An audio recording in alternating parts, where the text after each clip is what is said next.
Dans les deux précédentes vidéos, on a parlé 1 des playlists algorithmiques et 2 des playlists créées directement par les administrateurs en interne chez Spotify. Dans cette troisième vidéo, je vais vous parler des playlists tiers. Qu'est-ce que c'est?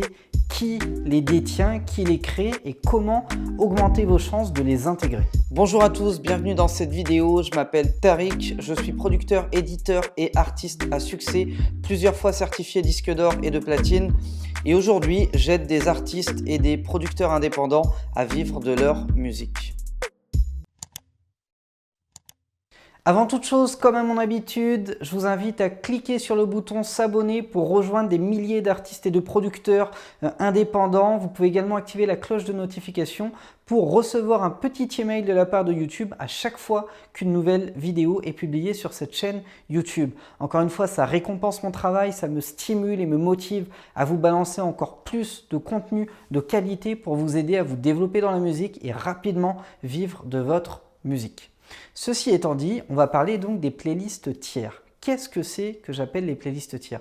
Eh bien, ce sont les playlists qui sont administrées non plus par des équipes internes de Spotify, mais par des tiers, c'est-à-dire par des personnes externes à Spotify, puisque n'importe qui peut aujourd'hui se créer un compte Spotify, créer une playlist, mettre un beau visuel, programmer de la musique, faire de la promo sur cette playlist-là. Et puis, si tu attires 100 millions de personnes qui s'abonnent à ta playlist, eh ben, tu as une des playlists les plus rentables de l'histoire de la musique et la vie est belle. Bon, l'idée est là. Et ce qui va nous intéresser dans cette vidéo, ce sont les playlists tiers qui ont déjà un fort impact. Et notamment les maisons de disques. Warner, Sony et Universal ont chacun un service de création, de programmation de playlists qui sont privés, entre guillemets, qui leur appartiennent. Ça s'appelle Filter, ça s'appelle Topsify et ça s'appelle Diggy.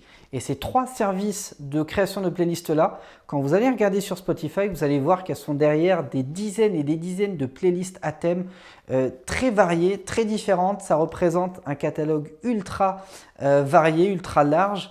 Et elles appartiennent respectivement aux maisons de disques Sony, Universal, Warner. Et autant vous dire que ces playlists-là qui ont une forte audience, puisque certaines sont capables de générer plusieurs centaines de milliers d'abonnés sur une seule et même playlist.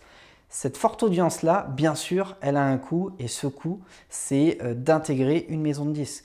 Puisque quand vous arrivez, que vous êtes un artiste ou un producteur indépendant et que vous souhaitez intégrer une playlist qui appartient à Sony, à Universal ou à Warner, la question qu'il faut se poser, c'est quel est l'intérêt d'une maison de disques de ne pas mettre un de ces artistes pour me mettre moi?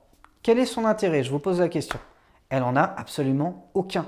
Aucun intérêt. C'est comme si moi, demain, je développais une playlist je sais pas moi, d'artistes que je produis ou que je manage et un label me contacte et me dit ouais, j'aimerais bien que tu mettes mon titre dessus. Quel est mon intérêt à moi? J'en ai aucun, à part si le son est bon, faire plaisir aux auditeurs, mais je peux clairement leur faire plaisir avec des sons que j'ai produits moi-même. Sinon, ce que je fais est mauvais, auquel cas il faut que je change de métier. Donc quel est mon intérêt? Soit tu me payes, effectivement j'ai un intérêt financier, soit tu me donnes des points dessus, on fait un deal de coex dessus, ou d'édition, ou de sous-édition, de coédition, bref, peu importe la forme de deal, mais j'ai un intérêt dessus. Ben, c'est exactement la même chose sur les trois gros services de playlist détenus par les maisons de disques. Si le titre est en catalogue chez eux, évidemment qu'elles ont intérêt à l'intégrer sur leur playlist, puisqu'elles en ont des dizaines, et à développer la visibilité, le stream, parce que plus ça stream, plus ça rapporte d'argent. Maintenant, si vous êtes complètement externe et qu'elles n'ont aucun intérêt, clairement, elles ne le feront pas. Donc, la réponse un petit peu à la question comment intégrer ces playlists, elle est assez simple et claire. Le seul moyen, c'est d'être en lien avec une maison de disques ou alors d'être un incontournable médiatique. Si demain vous êtes sur toutes les radios, toutes les télés, tous les clubs streamés à tout va par Spotify, bon, ils ne vont pas vous boycotter entre guillemets sous prétexte que vous n'êtes pas en interne dans la maison. Ils vont quand même vous mettre pour donner le change. Vous savez, c'est comme quand une grosse radio sort une compilation qui finit peut-être disque d'or, elle va surtout programmer des sons sur lesquels elle a un intérêt, soit parce qu'ils sont partenaires de la tournée, soit parce qu'elle a de la coédition dessus, de la coexploitation, etc., etc.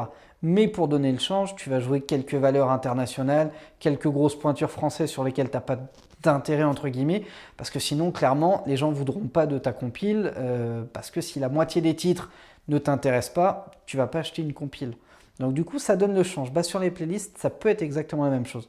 Donc premier moyen, être tellement incontournable qu'ils seront obligés de vous playlister. C'est quasiment mission impossible. Deuxième moyen, intégrer une maison de disques. Soit en édition, soit en signature artiste ou en licence, en distrib ou en distrib amélioré, peu importe la forme de contrat. Et puis le troisième moyen, c'est la proposition financière. C'est clairement de dire ok, vous avez un point de visibilité, c'est du business, je suis prêt à payer X euros, est-ce que ça vous intéresse?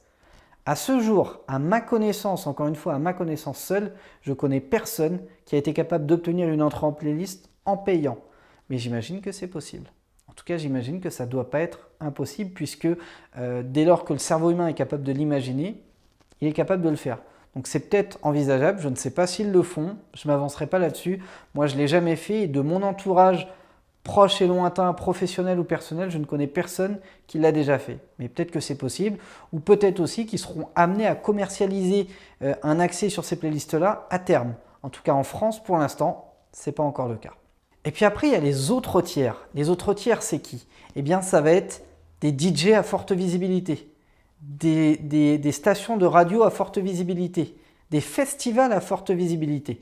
Toutes ces entités-là, entre guillemets, ont également tout intérêt à développer une playlist. Par exemple, vous prenez, je ne sais pas moi, un gros festival en Europe, The Weekend Festival dans la Baltique. Ils ont des dizaines et des dizaines de milliers de personnes qui viennent sur leur festival. Ils ont des dizaines de milliers de visiteurs sur leur site en amont du festival. Ils programment des stars mondiales. Eh bien, ils ont tout juste intérêt à créer une playlist, à dire « Allez tous vous abonner à cette playlist-là » pour retrouver les morceaux qui vont être joués sur le festival. Comme ça, quand vous venez, vous kiffez encore plus. Et là, sur les peut-être, je ne sais pas moi, 200 000 visiteurs sur le site, il y en a peut-être 20 000, 30 000, 40 000, 50 000 qui vont venir s'abonner à la playlist. Et naturellement, est-ce que vous avez envie d'être programmé sur cette playlist? Si vous faites le style de musique qui est représenté majoritairement sur le festival, évidemment que vous avez envie, parce que c'est 50 000 fans potentiels qui vous attendent, qui vont être amenés à vous découvrir si vous intégrez cette playlist. Idem, vous prenez Monsieur Pascal Sefranc qui a une émission spé sur Move, dans le rap. Naturellement, si demain, il crée une playlist sur ses émissions, par exemple, ou même sur la programmation de Move, tout simplement, eh bien, il y a des milliers, des dizaines de milliers de personnes qui l'écoutent, qui le connaissent, qui apprécient ce qu'il fait, et j'en fais partie, qui vont naturellement aller s'abonner à ces playlists. Et vous, forcément, si vous êtes artiste, rappeur, que vous voulez intégrer son émission ou être joué sur Radio Move ou autre, eh bien, vous allez vouloir intégrer ces playlists. Et c'est beaucoup plus facile d'accès que d'aller taper chez Warner, Sony ou Universal, par exemple. Ça ne veut pas dire que ce sera facile. Ça veut simplement dire que c'est déjà un peu plus accessible parce qu'il suffit que la prog de l'autre côté aime ce que vous faites, qui vous rentre en émission spé, peut-être à 1 ou 2 passages semaine, et ils peuvent également vous donner un accès à la playlist.